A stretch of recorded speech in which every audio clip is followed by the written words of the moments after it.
நட்சத்திர கனவுகள் அத்தியாயம் 93. காலை பொழுதில் வழக்கம் போல் யாழ்மதி வேலைக்கு கிளம்பி சென்றாள். தினமும் செல்லும் சாலை என்பதால் பயமில்லாது தன் ஸ்கூட்டியை ஓட்டிச் செல்ல அவள் அறியாது அவளுக்காகவே காத்திருந்தது ஒரு வாகனம். அவள் சாலையில் செல்வதை பார்த்ததும் பின்னோடு வர சிறிது நேரம் சென்ற பின்னே மிரர் வழியாக அதனை கண்ட யாழ்மதி ஓரமாக ஓட்டினாள். அப்போதும் அவளை முந்தாது பின்னே வர, என்ன இவங்க, நான் தான் வழி விடுறல, போக வேண்டியதானே நினைத்து கொண்டு ரோட்டினை விட்டு தள்ளி கூட ஓட்டி பார்த்தாள். சிறிது தூரம் சென்ற பின் தான் செல்லும் வளைவு ஒன்று வந்துவிட யாழ்மதியும் அதில் வளைய சட்டென வேகம் எடுத்து அருகில் வந்த வாகனம் அவளை இடித்துவிட்டு விருட்டென பாய்ந்தது. தட்டிவிட்டு சென்றது. ஸ்கூட்டியோடு கீழே விழுந்தாள் யாழ்மதி. கை கால்களில் சிராய்ப்பும் ரோட்டரமாக விழுந்ததில் சிதறி கிடந்த கல்லோ அவளின் நெற்றியில் மட்டும் ஆழமாக பதம் பார்த்தது. வலையோடு முணுங்க அங்கிருந்த சிலரோ வேகமாய் வந்து அவளின் வண்டியையும் தூக்கி அவளையும் நிற்க உதவி செய்தனர். எப்படி போறான் பார் லூசு பயலுக, இவனும் என்னைக்காவது எங்கேயாவது போய் விழத்தாமா போறான் என அங்கிருந்தவர்கள் திட்ட நெற்றியில் உதிரமோ பெருக்கெடுத்து ஓடியது.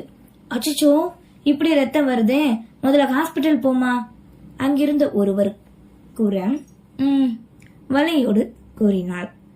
உன் வீட்டுக்காரர் இல்ல, உன் அப்பா யாருக்காவது போன் பண்ணி வர சொல்லுமா, எந்த ஊர்மா நீ இங்க. அதே நேரம் அந்த இடத்திற்கு கல்லூரியில் படிக்கும் இளைஞர்கள் இருவர் வந்தனர்.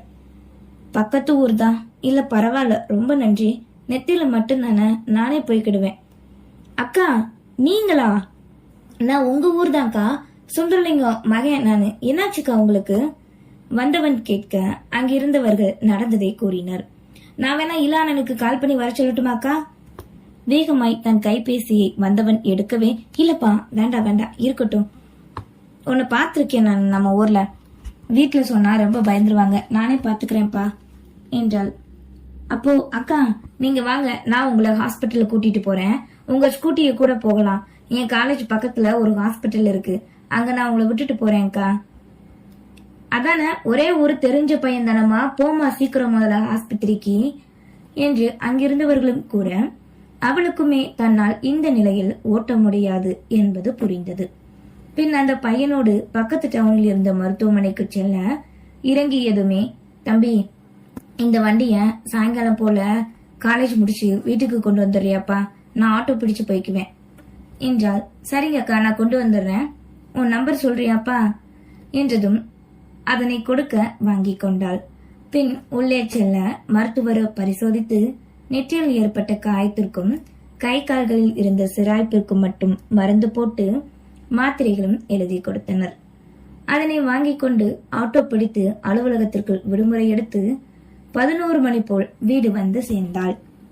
அப்போது இளந்திரையன் சங்கரமூர்த்தி இருவருமே வீட்டில் இருக்க உள்ளே வழியோடு நுழையும் யாழ்மதியை கண்டனர்.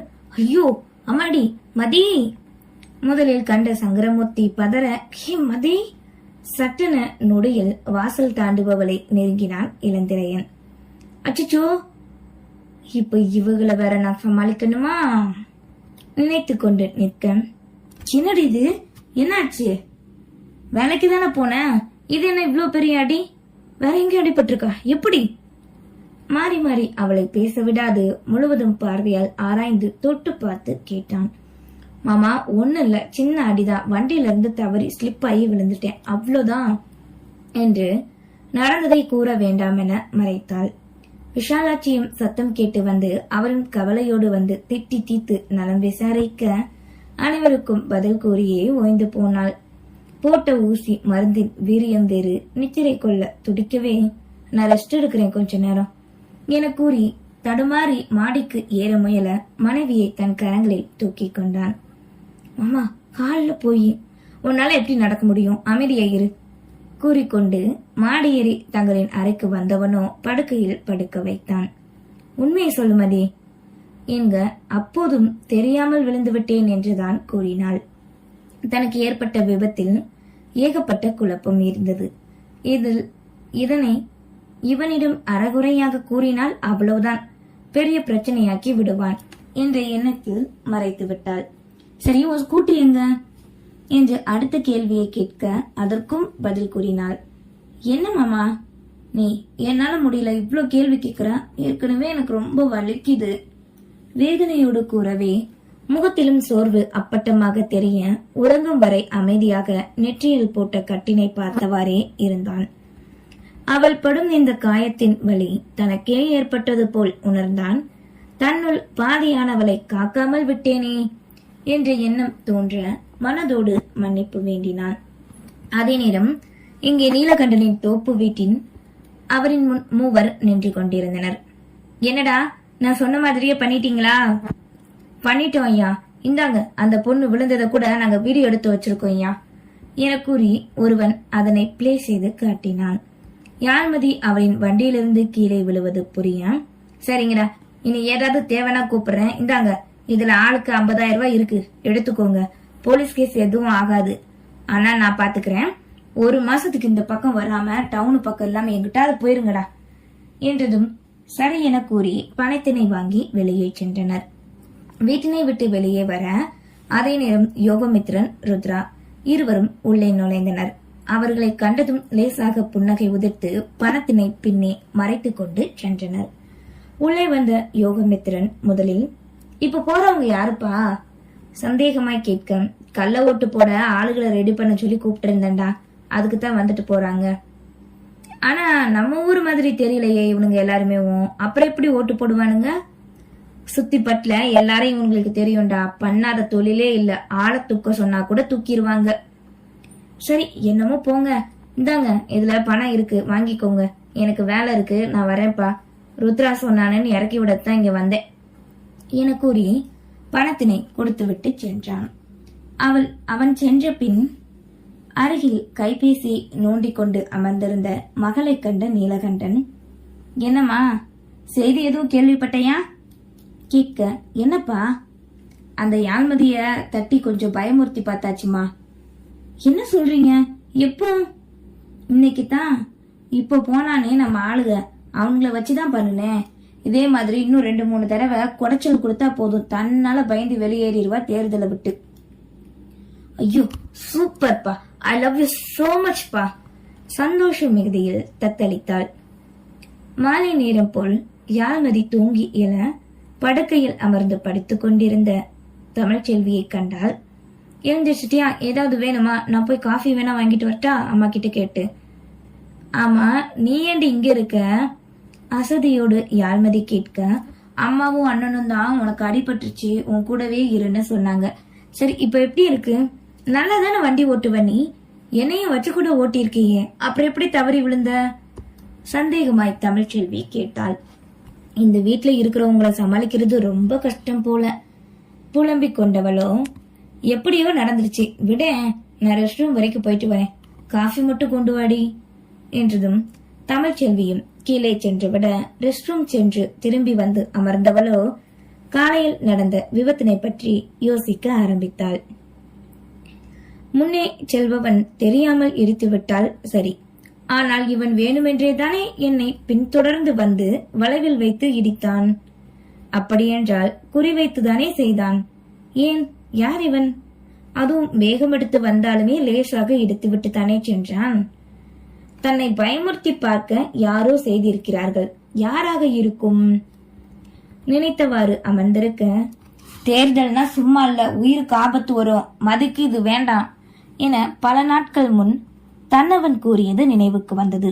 அத்தாடி, எவனோ போட்டிக்காரன் தான் சூனிய வச்சுட்டான் போல. இது மட்டும் இங்க வீட்டுல உள்ளவங்களுக்கு தெரிஞ்சது, வேண்டவே வேண்டாம், நீ விளையிருன்னு சொல்லுவாங்க.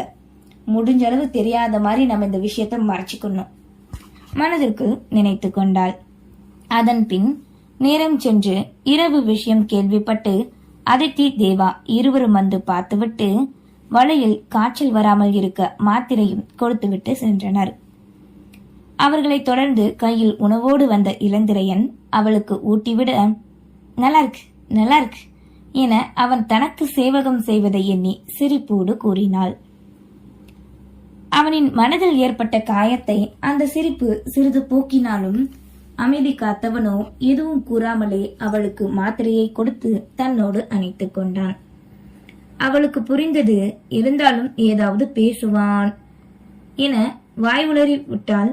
அதனாலே அவளும் மௌனம் காத்து கணவனின் நெஞ்சில் சாய்ந்தவாறே அவனை இவளோ வருடி கொடுத்து தூங்கிவிட்டாள். இளந்திரையின் மனமோ நிச்சயம் ஏதோ இருக்கிறது என்பதை யோசித்தே இருந்தது. இவள் கூட தன்னிடம் மறைக்கிறாள், இதனை விசாரிக்கவே வேண்டும் முடிவெடுத்தான். மறுநாள் விடிந்ததும் வேலைக்கு செல்ல வேண்டுமென யாழ்வதி பிடிவாதம் பிடித்து ஒற்றை காலில் நிற்க, சொன்னா கேட்க மாட்டேயா கத்தினான் இளந்திரையன். மாட்டேன், ஏற்கனவே ரொம்ப நாள் நான் லீவ் போட்டேன், உனக்கு தான் தெரியும்ல மாமா, இது எனக்கு பிடிச்ச வேலை. அப்போ ஏன் தேர்தல் என்ன, இந்த வேலையை மட்டும் பார்த்திருக்கலாம்ல, உன்னை யார் தேர்தல் நிக்க சொன்னா என்றதும் அவளின் முகமோ சுருங்க நொடியில் சமாதானத்தில் இறங்கினான். பின் இரு நேரங்களில் நானே காரின் தமிழையும் உன்னையும் அழைத்து சென்று வருகிறேன் என வாக்கு கொடுத்து அவளை கிளம்ப வைத்தான். அந்த காலை நேரம் வேலைக்கு செல்ல அந்த வீடே பரபரப்பாக இருக்க சங்கரமூர்த்தியின் கைபேசி ஓசை எழுப்பியது. அதனை எடுத்து அவர் பேச கிட்டிவிலும் செய்தியாக அவரின் செவியில் விழுந்தது ஒரு செயல். ஐயோ அத்தா, நான் கும்பிடுற கொலசாமியே, உனக்கு கண்ணு இல்லாம போச்சா கதறிக்கொண்டு புலம்பி அப்படியே சோஃபாவில் அவர் மடிந்து அமர மொத்த குடும்பமும் அந்த இடத்தில் கூடியது. நன்றி.